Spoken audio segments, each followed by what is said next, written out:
case. And of course there is something else as well, which is that a great many people in France at this time were not really all that well off to start with. The peasantry had no shoes. They would plough fields with a wooden plough. Almost the entire diet consisted of nothing but black bread. Other bits of food that they had, they depended on salt to preserve the food, and yet there was this salt tax, this incredibly draconian thing that people had to pay all this tax whenever they bought salt, and if they bought salt from smugglers, you could be executed for it. There was a rule in a great many areas where the landlords, the nobles, would be able to choose a particular peasant on any given day to spend that evening just coming round to the nearby ponds and just shooing all the frogs away all night, lest these frogs woke the nobles up during their much needed sleep before they had all their busy day landowning to do the next day. Shooing frogs, and you think, I'm sure you've met some people who've done some shit jobs, but that's bad, isn't it? All night, birdie, birdie, shut up, you get me the sack, that's a bad job. And they, in the towns, very different in the towns. People worked in small workshops, 3, 4 people, many of them. Some people in bigger places, but worked for people who maybe lived just above them. But nonetheless, their hours were incredibly difficult. There's almost one sentence that describes what it must have been like to have been an urban worker in Paris at the time, which was the law. There was a man called Turgot, who was the Chancellor of France at the time, and he had what he called the Iron Law of Wages, which was simply that a worker's wage must not exceed the very minimum on which he needs to live. Like that, not just we're doing it out of cruelty or because I want to keep it, but no, that's almost sort of for their own good. That's how we have to have it. And even they, of course, the poorest people in the towns, incidentally, called themselves sans-culottes, which meant without proper trousers, such was their level of poverty. But they were by no means the worst off people in the French system, because that honour went to the slaves. France was a slave-owning society. There was the island San Domingo, in which more trade went through that island than all the British islands put together at that point. And of course, we all know the history of slavery, all the brutality that there was, the fact that a quarter of them died en route, having been taken from their home, obviously completely against their will. They wore tin masks so that they couldn't be tempted to pick some of this wretched sugar that they were... couldn't be tempted to eat some of the wretched sugar that they were picking all day long. The masters could literally blow them up with gunpowder just on a whim. There was no recourse to the law. You could do whatever you wanted to a slave. He was just your property. Midwives would often drown the babies at birth as an act of compassion rather than leaving these babies to grow up to face a life of being a slave. Such was the degradation of the times. All of that, somehow, in all of these accounts of the French Revolution, of crazy people hacking off each other's heads, all of that is somehow lost, of course, all of this brutality that went beforehand.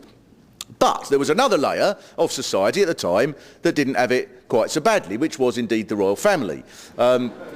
Marie Antoinette, as the programme quite rightly said, there was a woman who did indeed wear the most wonderful, exquisite jewels and clothes. This was a woman indeed who was taken as a teenage, specially selected as a teenage virgin to be married into the royal family, then finds that having been married into the royal family after a couple of years, she doesn't really get on with them, becomes frustrated with them, ends up having an affair with an army officer before she then just gets obsessed with clothes and jewellery and charity before her life ended unexpectedly and abruptly in Paris in the middle of her 30s. I mean, you just don't get characters like that in the modern world. And she didn't have it bad. She didn't have it bad in many ways. There was... she had a clothing allowance that was 300 times greater than the average income in France at the time. She still managed to run up debts of 1,000 times the average income of the time. She had her own palace built specially so that she could play out being a shepherdess, which was one of her little fantasies. And yet life must have been quite awkward for her. She had to adhere to all this ridiculous etiquette that, if anyone's unlucky enough to have seen the absurd film that someone reminded me of earlier on, certainly you saw some of that in the film, this absurd etiquette that matters because it was a symbol of French society, a royal society at the time. Everyone in their God-given place, so she couldn't even get dressed without the right person handing her the right gown.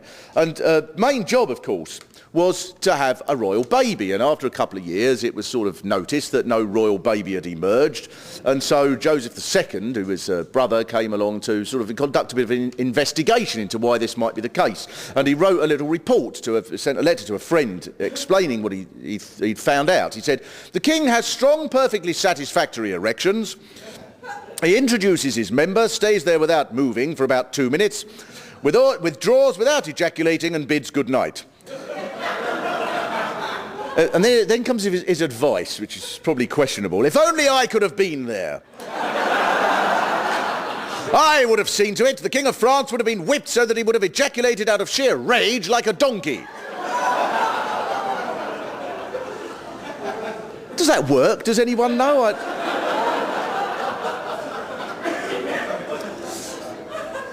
So this is an absurd society in so many ways, this royal court in which everything had this sort of exact place that it was given, came up against opposition. Because there has to be more to this than just the fact that there was rich and poor, because there's always rich and poor. There's rich and poor, clearly, in America at the moment, all around the world. It doesn't necessarily, sadly, mean that there's always a revolution.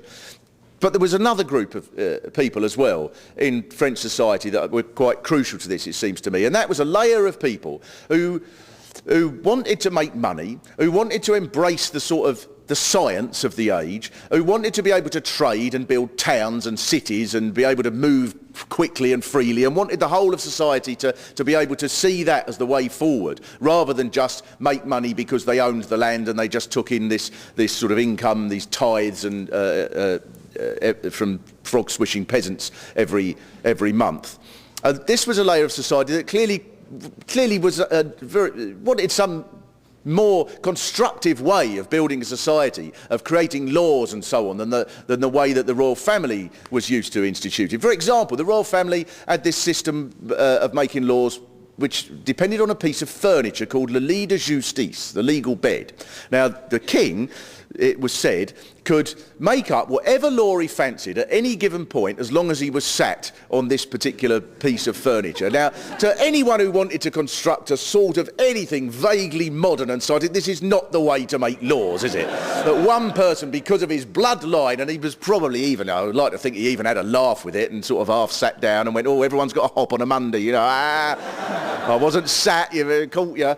This ridiculous system clearly ran up against all sorts of opposition, and these people, this sort of this layer of society that wanted to trade and make money and wanted a new way of organising society, clearly were extremely frustrated by this. Of course, even the science of the time was opposed by all of the people who backed the royal family, that were the royal family, after all, by the grace of God. That's how they saw it. The Vatican clearly always opposed every scientific innovation. The Vatican opposed it because it upset their idea of an exact world in which everything had a God-given place, just as sort of the nobles and the king and the peasants all had their God-given place that you couldn't possibly alter. So was the heavens.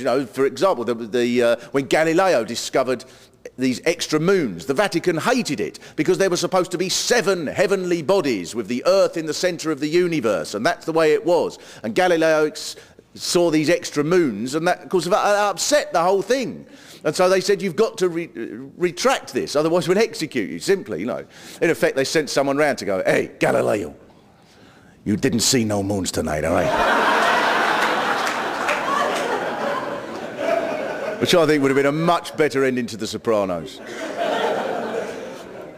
But that's how he did, being a pragmatic chap, he did, of course. And of course, there's this layer of society that wanted a new, modern, some sort of democracy, some sort of say. None of this made any sense at all. The laws were utterly absurd. If you were a noble, simply the fact that you'd been born into that bloodline, it meant that you could do pretty much whatever you liked. You could only own a pigeon if you were a noble. You could only be an officer in the army if you were a noble.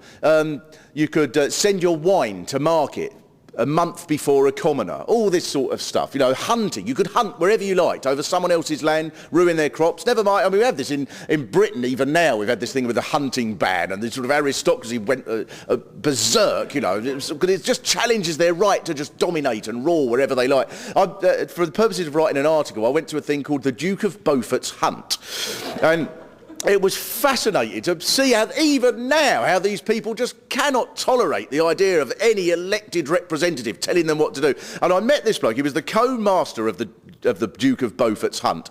And for a while I thought, oh, you're putting this on, surely. He had this sort of one eye half shut and his sort of this aristocratic hat and a stick, and he spoke exactly like this, exactly like if it was in a film, you'd go, oh, come on, that's over the top.